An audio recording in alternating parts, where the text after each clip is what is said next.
Good afternoon, everyone. It's a pleasure to be here. Thank you, Economic Times, for organizing this event. After all the interesting sessions in the morning, we stand in between you and your lunch as a part of this panel discussion. And we had an interesting talk just before this panel discussion from Mr. Swaminathan of Mahindra Logistics.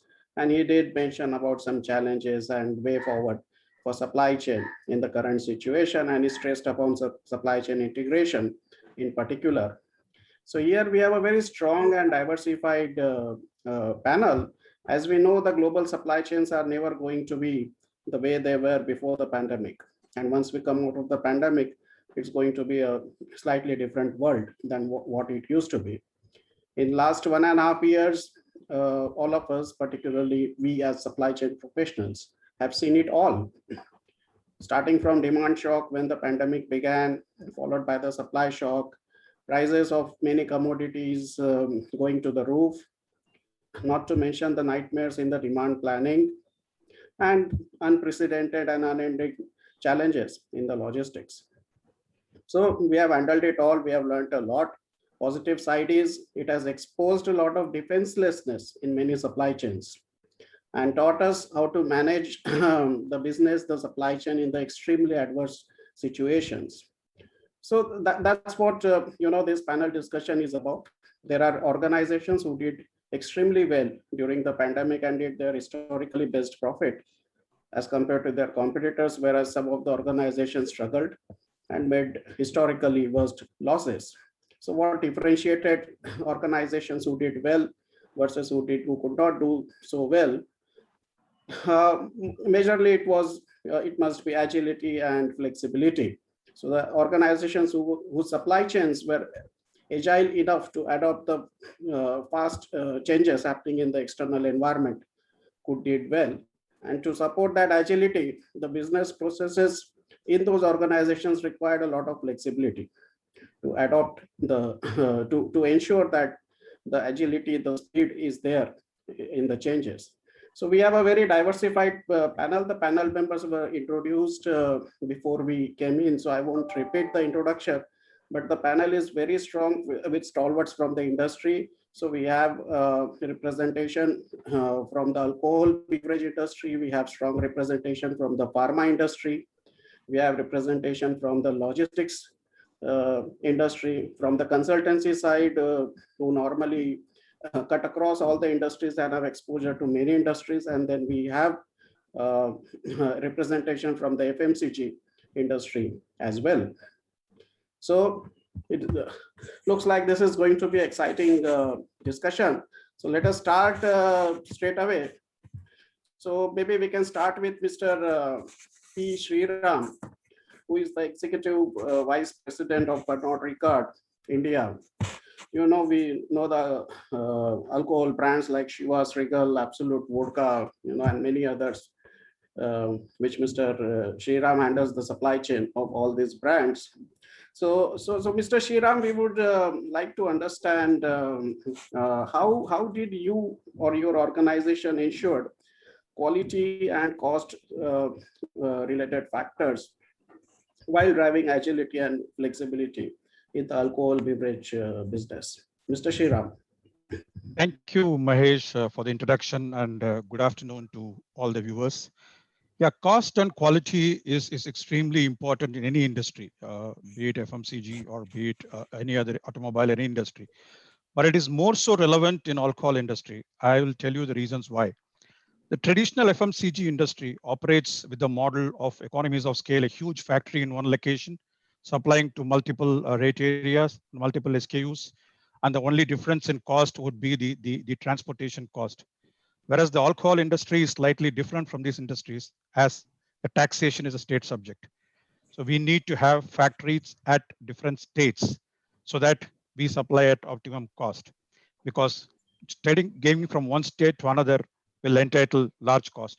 So that is a big challenge for all of us as to how to maintain this cost. But having said that, we operate around 30 factories in the country, and quality and consistency is extremely important because most of it are third-party factories which are operating. Now, we have several tools to ensure this quality and consistency. One of the things what we have is something called RFT, which is called right first time. And I'm sure many of the FMCG industries do have. So 99.8% of our products should be right first time. That means there is no rework possible. And if threshold level drops below 99.5% or so, the alarm bell is rung and the quality is a big cause for concern and the rework has to happen, which we will not allow. And also we have a robust audit mechanism wherein we can check the defect categorization. And unless this passes all these tests, I think we don't pass the quality. The supply chain manager, for example, earlier used to be, his work starts with when the material is available and the material is supplied for distribution. But today's supply chain manager talks about end-to-end supply chain, starting from planning, procurement, to production, to distribution, till the last mile it reaches the consumer. And when you talk about the consumer, specific to the alcohol industry, for example, a consumer lives in Noida and travels to Gurgaon for work. He passes through 3 different states, say Uttar Pradesh, Delhi, and Haryana. Now he has got the option to buy our products from any of these 3 states at optimum cost. And sometimes there is a capacity restriction in some states, due to which we have multiple sources within the state. That means you will have 4 or 5 options to buy this product. And unless we have this quality and consistency, which is a robust measurement method for us, we cannot survive in this world.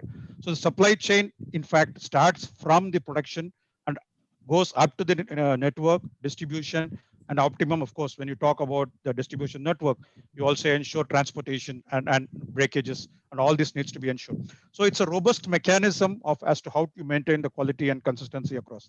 Unfortunately, our industry is not automated, unlike the pharma industry. So 40% of our products come from semi-automatic lines.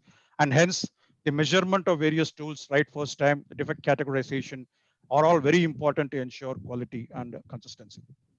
Thank you, Mahesh. Very, very interesting, Shriram. So, I mean, it's an enlightenment to know that supply chain integration is not possible in your industry, unlike other industries, because of the taxation structure into different states. You need to have manufacturing facilities, and you cannot have a centralized warehouse or a centralized manufacturing facility. Yes. Thank you for those inputs. Regarding automation, I would just like to understand when you said automation is at a lower level. So has this pandemic has given some cues that you need to increase digitization or level of automation?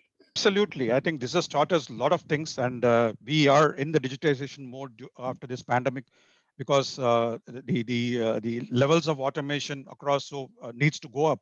And how well we manage these SKUs. And of course, the network optimization is important. If you have within a state 2 or 3 factories, we can have 1 automated factory and 2 semi-automated factories. So how do you do that is something which we are studying and we are put into use. And I would say that over the last 5-6 years, we have come of age. And if you say, if you go, rewind the clock, 5-7 years back, our automation would be 10% or 20%. Today, we have reached a stage of 50-60%. And the pandemic has taught us resilience, and how to go further forward is something we are looking into it, Mahesh. Great, great. Thank you so much, Shriram. Coming to Mr. Bala Agora Murthy, who's the Deputy Managing Director of Gati KWE, leader in the logistics industry. And we know the kind of challenges the logistics industry has faced during the pandemic, and still facing challenges look unending, Mr. Bala. So what steps were taken by Gati to survive and thrive? Because there's a lot of competition. Some competitors must be having advantage due to various reasons of infrastructure or whatever. So ensuring customer satisfaction itself would have been a challenge in the logistics industry. So how did Gati kept on growing, surviving and growing and ensuring customer satisfaction during this period? Thank you, Mahesh, for both the introduction and the question. And good morning to all the panelists and to the participants. As you know, in the logistics industry, this pandemic was both a very testing time and I think also a time of great opportunity. Yeah. And I'm going to shed some light on what Gati did and to some extent how the industry also behaved, right? The business that we are in, we are a very, very simple business if you look at it at a high level. The business we are in, we speak to customers, we pick up cargo from point A, and then we navigate it through a complex internal network, and we take it to point B and deliver it to the consignee. Yeah, so it is pick up at A and delivery to B through a complex network. The pandemic brought this entire network to a standstill. So our network, whether it is trucks, whether it is warehouses, whether it is people, everything came to a complete stop, right? And when we restarted, there were many challenges. And I'm going to explain how we navigated those challenges to the point of when we look back, we are actually quite happy about how the whole thing panned out. The first thing that we had done was to shift the focus of the entire organization to what I call as the value zone. Yeah? The value zone is nothing but where Gati interfaces with our external stakeholders. When I say external stakeholders, customers, consignees, so the Gati consigner interface is a value zone. The Gati consignee interface is a value zone. Similarly, the Gati truck vendor, truck driver, yeah, the point where real conversation or real action happens to generate business value, I'm just referring to that as the value zone. We shifted the organization, entire organization's focus only to the value zone. The hierarchies did not matter. The functions did not matter. Only what happened at that value zone mattered across the organization for a very, very extended period of time. And I think this was the single biggest change that we had done, so that we are focused on what really matters and not get caught up in internal conversations which are not relevant at this point of time. When you do this, when you focus on the value zone, it is very, very important to change the culture to a culture of trust and empathy. This is not the normal way that any company operates. Companies, of course, have a very hierarchical management review system, etc., etc. Yeah, control, what are people doing, what are people not doing.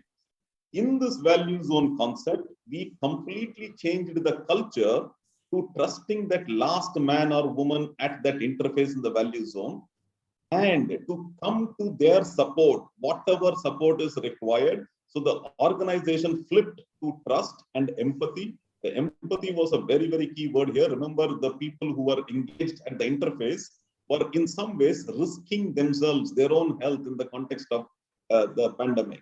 Hence, we had to come at it with empathy. So this culture change was a very crucial part as the point number 2 on the response to the pandemic. Now, with these two in place, focus on the value zone and trust and empathy, now comes the question of refiring that network which had come to a standstill. It actually called for tremendous skill because we had a zero activity network, and we needed to take it to the normal running equilibrium, the same equilibrium that Mr. Sriram talked, yeah, cost and quality. I was just going to use different words. I was going to say service and cost, okay? For us, quality and service are connected, okay? The network, the equilibrium state in a running network is an easy one to manage. But when you're starting the same thing from zero, do you first get your cost under control or do you first do the service? And we actually had to go through a very careful orchestration, if I can use that word, yeah?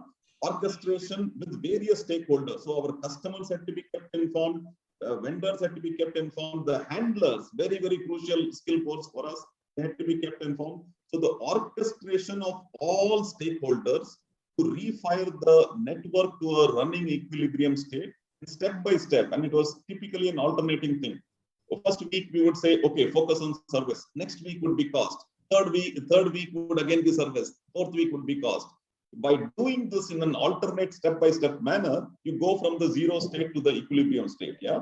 So this was a very, very difficult, it called for a lot of skill thing, but I think we did it so well. In some ways, the organization pivoted from a pre-pandemic utilization of 75% to a post-pandemic utilization of 85%. This is what I was talking about. Wonderful, wonderful. The pandemic actually became an opportunity for us rather than just be held back. Yeah.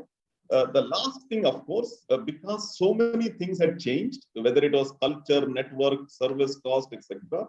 The last thing, we also took the opportunity to look at our fixed costs. And as you can imagine, companies which have been there 10 years, 20 years, 30 years, you add layers of complexity and cost. So we really did a zero-based budgeting kind of an approach to strip down the fixed cost structurally by about 15 to 20%. Combination of all of this, I must place to both the panelists and to the participants. I think it has really helped us to, if anything, present ourselves in an improved avatar versus what we were even before the pandemic. Thank you, Mr. Bala. Those were really good insights. Focus on the value zone, particularly on truck drivers, irrespective of the organization hierarchy. Very good inputs, very useful. Thank you. Coming to Mr. Nihar Med, who's the global procurement head for Cipla. So pharma industry has been the center of attraction all throughout, and lots of expectations from pandemic, and naturally, being a global procurement head on the procurement side must have been a different sets of challenges. So we would like to understand your thoughts on the initiatives you have taken in the global procurement to drive agility and flexibility in the supply chain. Thank you very much, Mahesh. And I love the way Bala articulated the whole pandemic getting converted into an opportunity using the trust and empathy, right? And it was wonderful. Thank you, Bala, for that. For a pharma company, this opportunity was to serve the people, right? To serve the patients, first of India and then globally as well. And that was the opportunity which all of us were faced with in pharma. My colleague Rajshekhar would agree, and that's what made all the difference. Now we have had two waves, right? Coming to your question, and I would expand the purview of the question not only to procurement but to overall supply and how do we cater to the patients and make a difference, right? And we have had two waves, and both the waves have taught us something more incremental, right? Come wave one in somewhere during the March, April, May of 2021, most of the pharmaceutical organizations could gather their raw material stocks. There are two components which goes in a medicine: raw materials and packing materials. In raw materials also there is an active component and there are excipients. And normally these are the long lead time items, right? And you have to wait for 2, 3, 4, 5, 6 months sometimes to get the supplies. So from December onwards, when we started seeing the impact coming from China, all of us started gathering the supplies of raw materials. But hey, in April, when the lockdown started, right, we were miserably hit by the supplies of packing materials because they were all local suppliers. The lead times were 10 to 15 days. Nobody had the inventory and nobody needed to secure the inventory. So while we had all the raw materials in place, there was no packing material for the products to be put into market.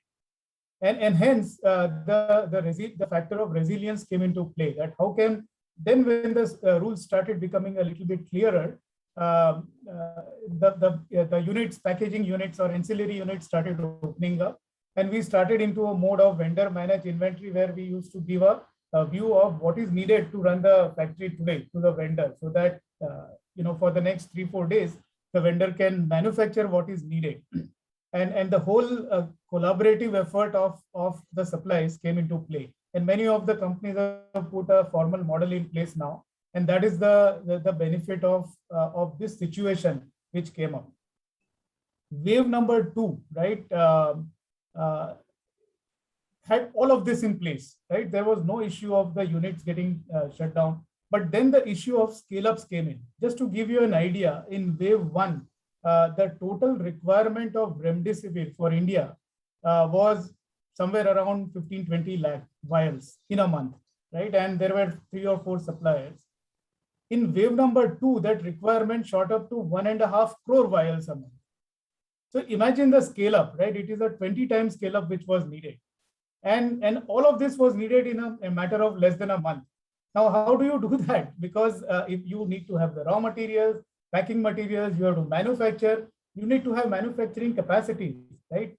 But then all of these 4-5 players came together and we helped each other. And finally, we were able to cater not 1.5 crores, but at least 1 crore of vials in a month. And there used to be a collaborative effort, and Government of India, the Department of Pharmacy, they championed the entire initiative. And whatever was needed was done. And the first few days, all of you would have faced anxiety shocks, right? That remdesivir not available, there is a big queue, etc. But then in a matter of 15-20 days, the situation was largely under control and the medicine started reaching the people. So the second wave was all about resilience plus agility. So we are incrementally going from resilience, we went to resilience plus agility. Now we have started talking of wave 3, right? And as early as in the next 1 month, that's what the media reports say. And what can happen then, right? The difference of what is going to be between wave 2 and wave 3 is that there are going to be a number of more COVID drugs which will come out. So how do you plan your inventory? Will you require the same 1.5 crore of remdesivir, or will you not require remdesivir because there are other drugs available, right? So you will now require resilience, agility, plus efficiencies in your supply chain. And efficiencies also because the number of players are more. There is going to be a pricing pressure also. So you need to be nimble in your inventory and understand that what drug to build up and what not to. One aspect is your inventory build up, your profitabilities, etc. But the other very crucial aspect of the purpose is to serve the patients. You cannot give a remdesivir to a patient who needs a favipiravir, right? Because favipiravir is an initial drug. If the patient reacts to that, he may not need remdesivir at all. So, so each wave is incrementally helping us to learn and improve ourselves. And that is, I think, what most of the Indian pharma companies have been able to do. And the definitions of the lead times have completely changed. There is no such thing as a particular drug is not possible in a certain lead time, because the pressure is not of achieving a number, mind well. The pressure is of making a difference and saving lives. So, so I think I would end my commentary for now here. Thanks, Nihar. Very useful insights. So VMI for the packing material suppliers seems to have worked for you. So has it become a norm in the pharma industry now? Vendor managed inventory from the suppliers, particularly packing material, the Indian suppliers. Yeah, I think the VMI model is very prevalent in the other aspects of other industries, right? We have FMCG, automobile industry, automobiles, etc. Pharma, we are a little bit laggard, and maybe Rajshekhar can also throw some more light. But we, on the technology adoption, while we are very good in the product development side, right, on technology adoption there in the R&D, but on supply chain sides, the whole adoption of technology, we are a little bit lagging behind. Now, while some companies have adopted tools like VMIs or have a long-term or a schedule line agreement with the vendor, some companies, Cipla has also gone full-fledged on a CMO model, wherein we put our bets on several capacities and capabilities which are available in the industry, rather than already investing on our own and creating big mega units. Yeah. So, but it's an evaluatory phase, I would say, for pharma, for technology adoption in supply chain as well. Yeah, hopefully adoption from other industries like automobiles and best practices would help the pharma industry as well. Coming to Mr. Anand Darbe, who's MD Accenture Strategy, India lead supply chain planning and fulfillment.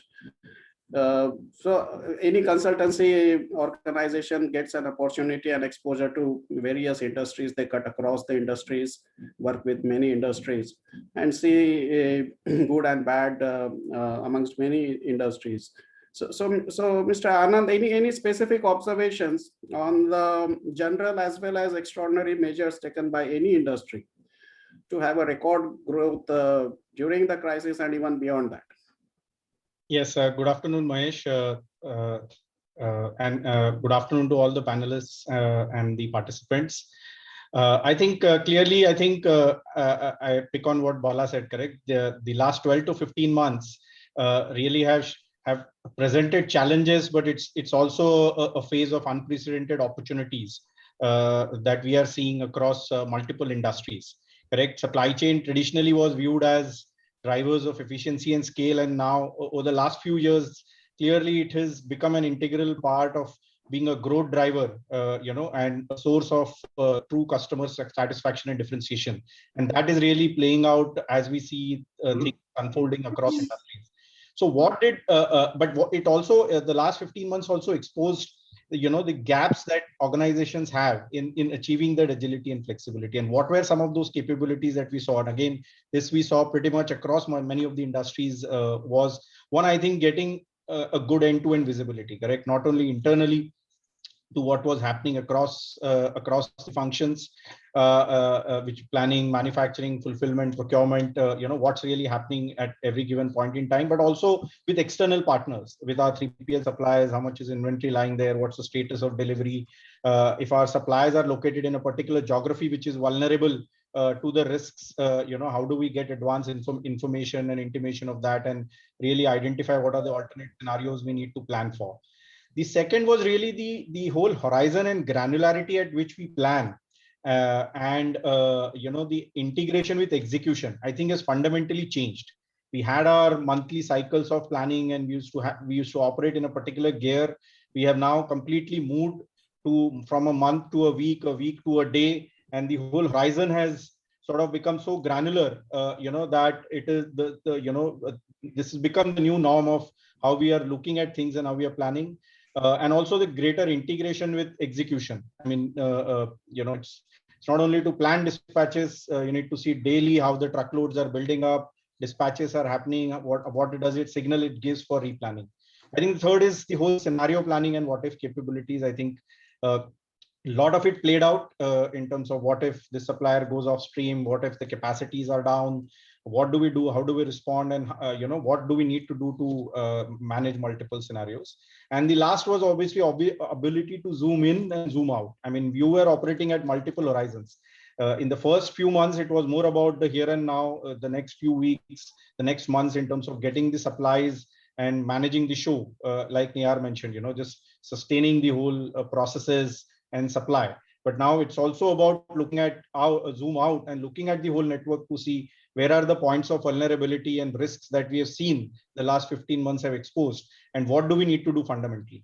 So I think these were the 4 or 5 things fundamentally that many organizations across industries realized that if they really needed to have a agile and responsive supply chain, they need to plug these gaps across these areas.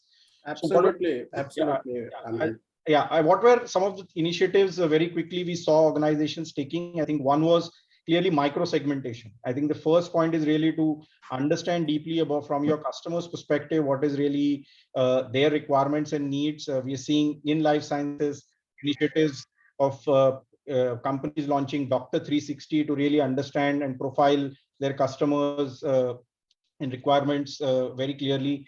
Pharma, FMCG was always having these initiatives. They're taking it one level down to a segment of every dealer and understanding this much better. The second is really organizations moving from trying to do everything in-house to collaborating more with partners. They've realized they can't do all of these things on their own. The capabilities that require the technology evolution that is happening, it's very difficult to do all of this in-house. So clearly building asset-light models and collaboration is something we are seeing. In pharma, we are seeing a lot of partnerships with non-traditional players like Swiggy for closing the last mile delivery gaps. We are seeing in the life sciences space now organizations looking at building a API manufacturing capabilities in India to de-risk some of the sources from China that we are seeing, which became a big risk due to many issues, and taking those initiatives. The third is really about connecting. Sorry. Yeah, Anand, I'm sorry. I think we have pressed a little on the time. Extremely sorry for that. But very interesting inputs. I'm sure. I mean, you just had it bang on that the integration of planning with execution, the monthly reviews changing into weekly and daily reviews. I think that has happened across the organization, and the geographical risk mitigation, moving out of China and developing the sources in other regions of the world. So FMCG part, maybe we can go to Mr. Nandakumar Kulkarni, who's the Director, Integrated Supply Chain with Mondelez India. FMCG is said to never face any recession. Whatever happens, the demand for FMCG and chocolates remain. Kids and all of us need chocolates.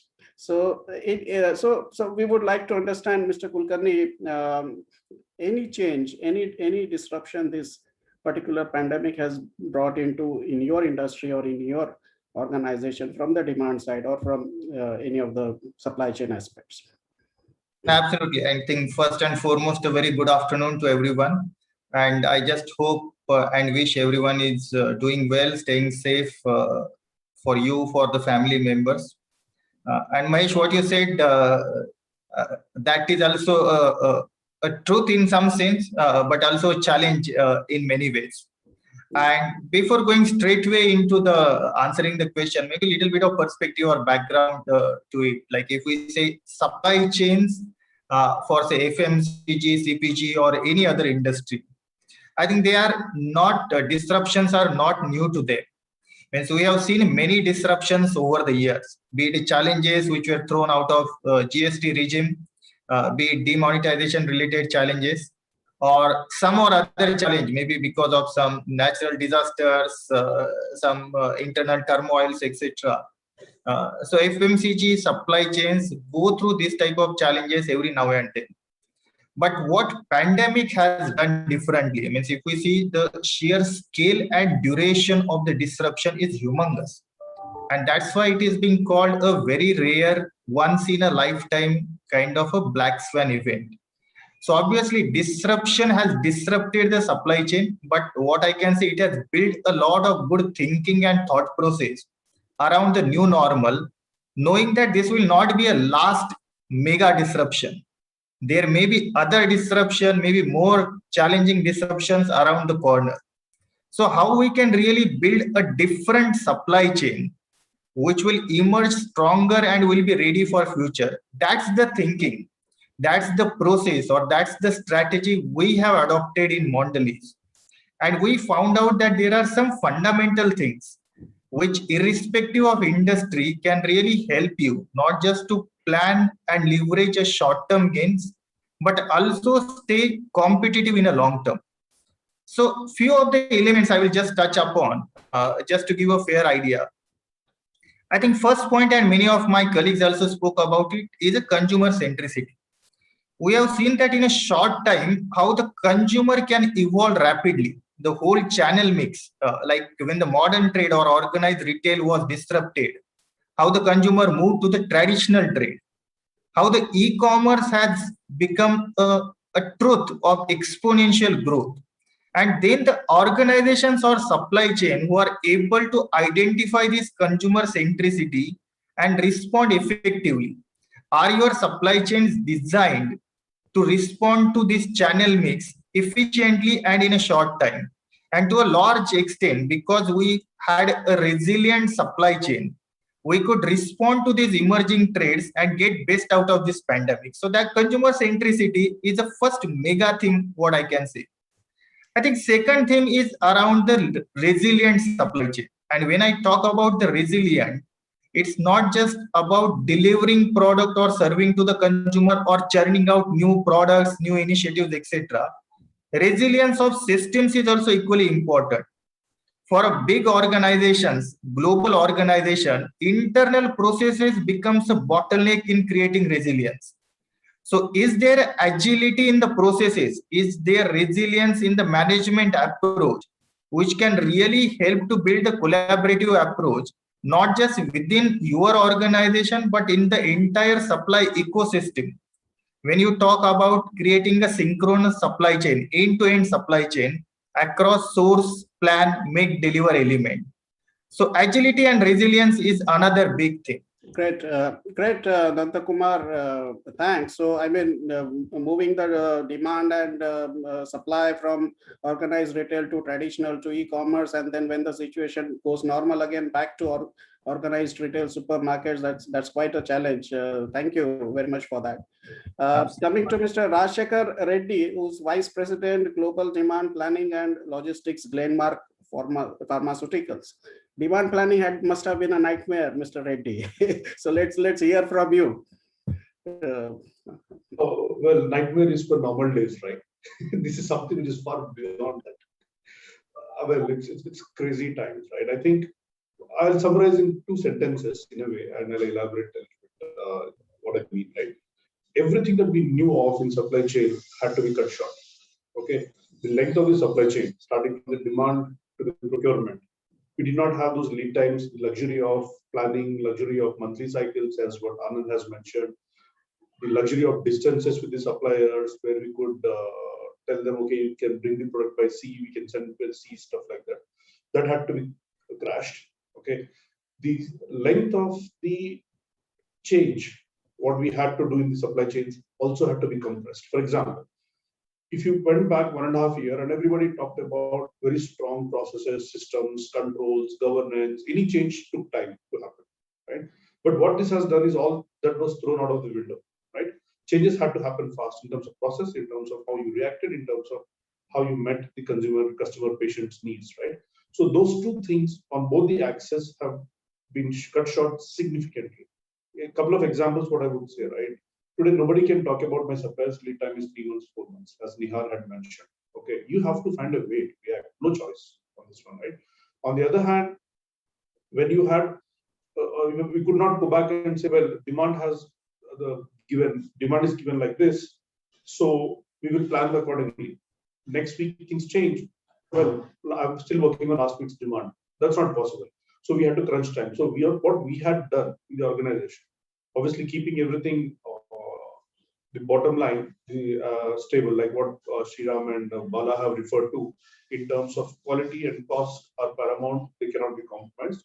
Keeping everything the same, what we had done is we instituted in the organization a weekly review end-to-end with the business leadership, all the way up to the procurement. So there was no question of, well, I cannot react to it, I cannot find a way.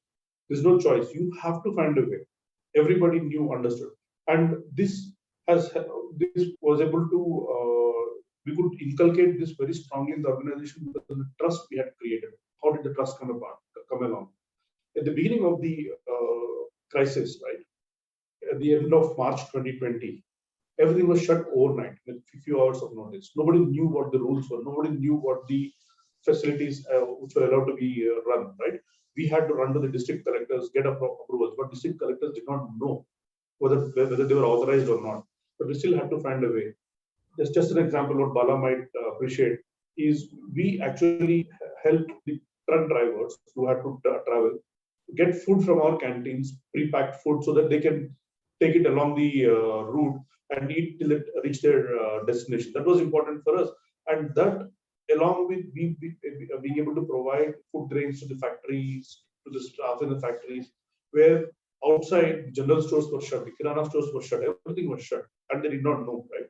So all these kind of activities built a lot of trust within the organization, and all the traditional silos, traditional boundaries within the functions, stakeholders were all cut short, right? There was no choice. Everybody had to do what was needed for the consumer. Everybody had to understand. Everybody had to react. I think from that perspective, one thing which could have probably taken 8, 10, 15, 20 years of time in a normal supply chain in terms of reducing the lead time, bringing the organization together to one view, this pandemic has brought. Yeah. If I look at it, the organizations which use this crisis and took this opportunity to change will do well going forward. Absolutely. Absolutely. Well, would probably find it difficult. Absolutely, Rajshekhar. Of course, I mean, the demand planning, as you mentioned, no more dependent on the historical factors, and you could not even refer the last 1 week's demand, as you mentioned, as it changed so frequently and so drastically. Thank you so much. So we'll just open up this to the question and answers. If there are any, the panel members can respond to some of the questions. We have only 4 or 5 minutes left, I believe. Are there any questions?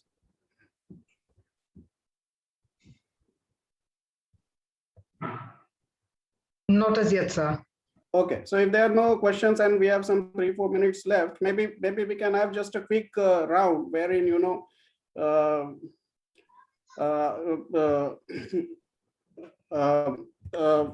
where we can, you know, have a quick round where each one of us just in one sentence or just in few seconds can respond to that. What one change which has caused in their business process due to this disruption in their organization or in their industry? Just one single change, starting in the same order with Sriram. Please go ahead. Thank you. If I have to say it on a lighter note, home delivery scheme. We have been trying for the last 100 years. It never happened. Now it started, you can through an app, but in some states. But on a serious note, self audits. I think number of audits we undergo, but self audits is the key. A lot of responsibility on the executives. Great. Bala? Remove organizational complexity. Oh, okay. Remove organizational complexity. Nihar? Chasing purpose over numbers. If you chase your purpose, numbers will follow. Oh, yeah. Anand? Yeah, I think this pandemic has been one of the biggest drivers for adoption of technology to drive the agility and flexibility that we've spoken of. Technology adoption. So technology adoption has been the key, and this has been a biggest driver compared to any presentation and convincing that any consultant can do, right? This has been the biggest sort of proponent of that. Technology and digitization. Yes. Thanks for that. Nand Kumar? I think it's a meaningful digitization, which acts as a competitive advantage to the business. Right. Only where it is needed, not just for the sake of it, right? Rajshekhar? I would say speed of change, right? Speed, agility. Change, how soon you're able to adapt your organization to market the customer, to the consumer. Wow, great. So thank you so much. I think we had a significantly insightful discussion over here. So we understood how the alcohol beverage industry works and the challenges. The integration is not possible there, but there are many things which they cannot adopt from other industries. We learned from the pharma industry, they can adopt changes like VMI and into inventory management from other industries like automobile industry. So the cross learning across the industry, this disruption has brought into. Then we have understood we have heard how the integration of planning with execution in terms of changing the monthly reviews to weekly or daily reviews, looking at everything totally differently.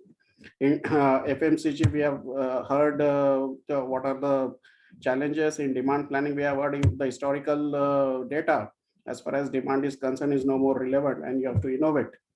So thank you. Quite an insightful discussion. Thank you all the panel members, and thank you to the organizers for organizing this discussion. Thank you very much. Thank you. Thank you. Good day to all of you. Yeah, thank you. Thanks a lot.